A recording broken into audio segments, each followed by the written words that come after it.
Hey everyone, this is Gia here for another ArtistMap video series here on the 6 a.m. Group's YouTube channel. Today I have a question that I want to ask people and perhaps be able to answer this myself is why are so many artists pissed off these days, right?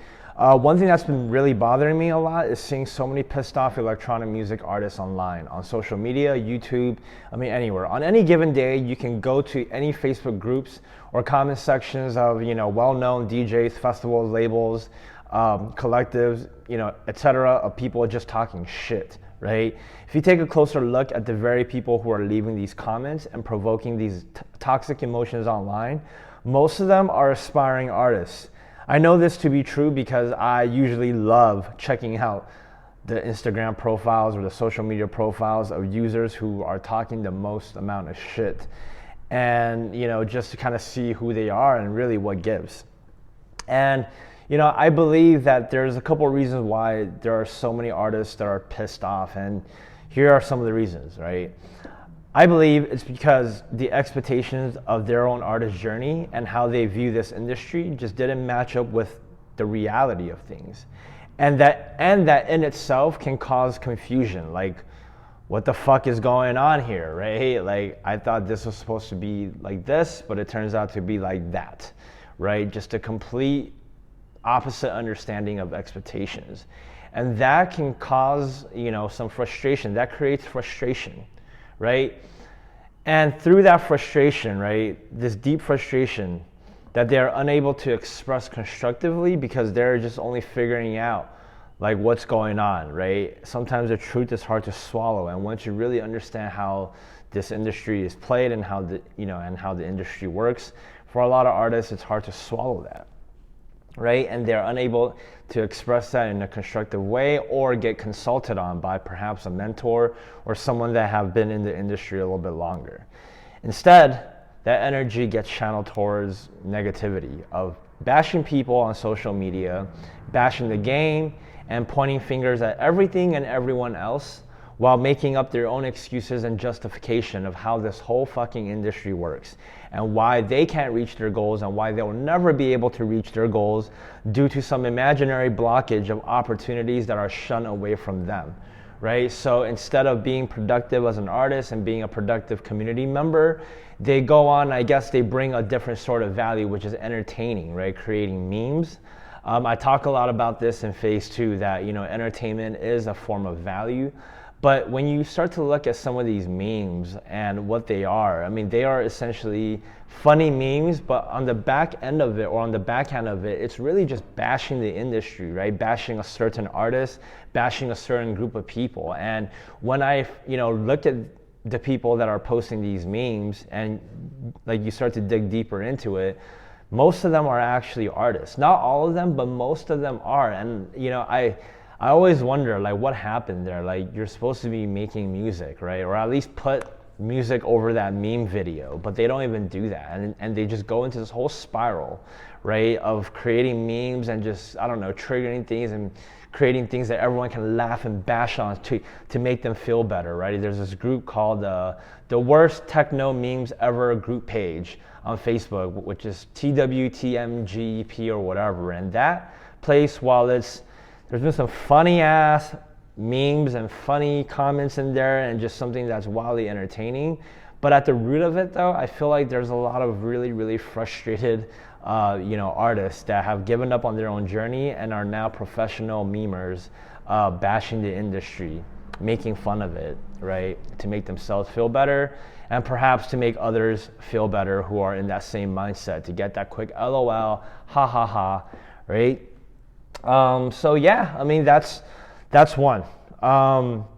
Through that frustration, right, the other artists that are pissed off that we see most often are actually industry veterans, right? Those have been in the game for 15 plus years, 20, 30, 40, 70 years, right? Some of them actually even being professional touring artists. These are just professional touring artists that's been, they're one of the pioneers, or one of the earlier artists that got into the scene before the whole boom, and for whatever reason they just feel more entitled, right? They dog and bash the next wave of artists. It doesn't matter who they are or who it is. They just dog and bash them. No support, no nothing. Hating on every trend that's out there, even if it's a trend within their own music genre. And yes, I'm talking about people in the techno world. There are things that's trending, either music, either the way you're creating content, how you make it go viral, that's within techno. I mean, anything that's trending or popular or outside of the norm or outside of what they're used to, it's stupid. It's stupid, and it's, you know, I'm gonna bash you and everyone sucks, right? Yeah, and, you know, hating on everything, you know, every trend. Excuse me, I'm kind of fumbling a little bit. But, you know, yeah, if things aren't done the way it is used to be, then somehow every one of these new aspiring artists are pieces of shit that don't deserve any respect. And if they make it, it's because they cheated or they got some help, because, you know, what the artist is bashing, they didn't get the help, they didn't get the support, and they knew that this is how, you know, how long it's gonna take. The madness and frustration will only grow heavier when an artist with the wrong mindset continues to put in years of work into this, you know, into their own journey. They're just going to be more pissed off at everything and everyone as time passes, right? And I think we all have met those people, you know, I think we all have met those people, right? They've just been in the industry longer, you know, they are the ones that have nothing good to say about anything, yet they stick around the industry. They still make DJ mixes, they still pump out releases, mediocre releases, you know, just to kind of, you know, hang in there, like, look, I'm still in the scene, I'm still, you know, around even after 70 years. And, you know, while I can't help people who are too far deep into that negative mindset, I can't talk today. Well, I can't help people who are, you know, far into that negative realm, into that negative mindset. What I can do to help now is to ensure that we have less pissed off artists down the road. So how do we ensure that you don't become this pissed off, you know, angry artist down the road? And I think number one is being able to start taking control of your own artist journey by realizing what is in your control and what is not, and how to go towards everything you do have control while letting go of the areas that you don't, right? We all feel frustrated when we lose a sense of control in life. So shifting that mindset of like, well, what is it that I can't control, but what is it that I can control, and how to actually move towards that and let that dictate all of your actions.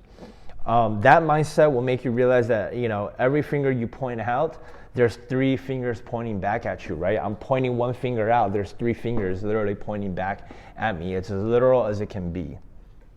Number 2, it's be self-aware.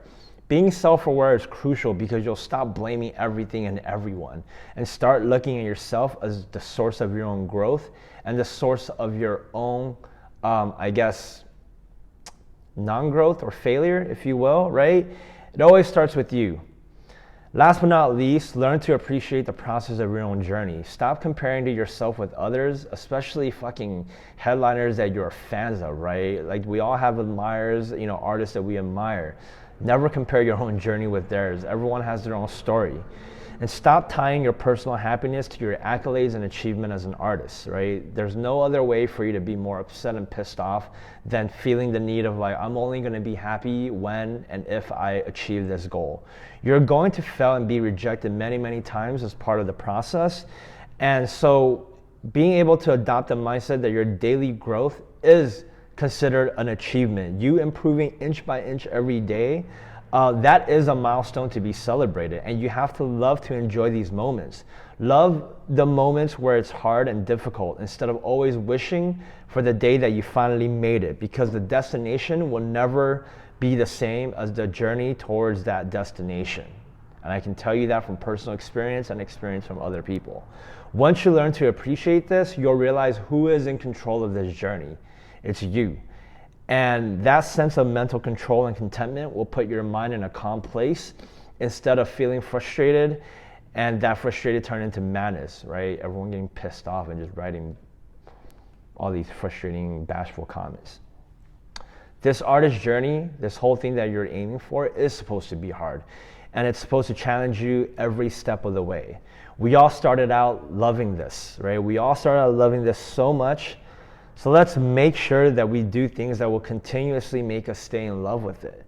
There's nothing more sad than when I see an artist who came in with so much love and hope, only to have the complete opposite feeling after they have gone through this a few years and more information and more truth are being revealed, right? They hate it and they feel hopeless in their own journey, right? Yet, deep down within it, they still love it and they can't let go. They cannot let go fully, get out of it. So what they do is they have already internally checked out of their own artist journey, but more importantly, you know, they are now channeling their energy into just bashing the community and bashing the next wave of artists. And a lot of times, right, they're just thinking, well, I'm just being funny, I'm just speaking the truth. But a lot of the times, understand what energy you're putting out there, right? While it is funny to get a quick chuckle of a meme that you create, really understand the undertone of, you know, why are there so many bashful, you know, memes on Solomon, right? And I truly believe that the ones that are bashing Solomon and all these big DJs are the ones that wish that they get to play all these after parties, that they got all these gigs. But you know what? The fact that they couldn't own up to the fact that they, you know, they lost their way, you know, it's their own ego that's hindering them. It's their own pride admitting that they need help, that they just rechannel this energy into something else, into something somewhat of anger, somewhat of this entitled elitist attitude. And nothing is uglier to me than to see an artist go through their journey only to end up with that kind of approach into how they kind of carry themselves in the community. That's all I got for today's video topic. Sorry I couldn't, you know, really get my thoughts and my words together. I try to shoot these things as like a one shot, you know, with minimal to no edit, to show you that nothing has to be perfect. You know, no one's perfect to begin with, yet that's what so many of us creatives and artists do. We try to aim for perfection, and if it's not perfect, then they never see the light of day. Well, this video is far from perfect. I am far from perfect, but I don't give a fuck. So here it is, right? Be sure to subscribe. Check out all the links in the video descriptions. Be sure to enroll into phase 1, and I'll catch you in the next video, all right? And stop being less pissed off, all right? Jeez, be happier. Be grateful that you're doing this, okay? Catch you in the next one. Peace.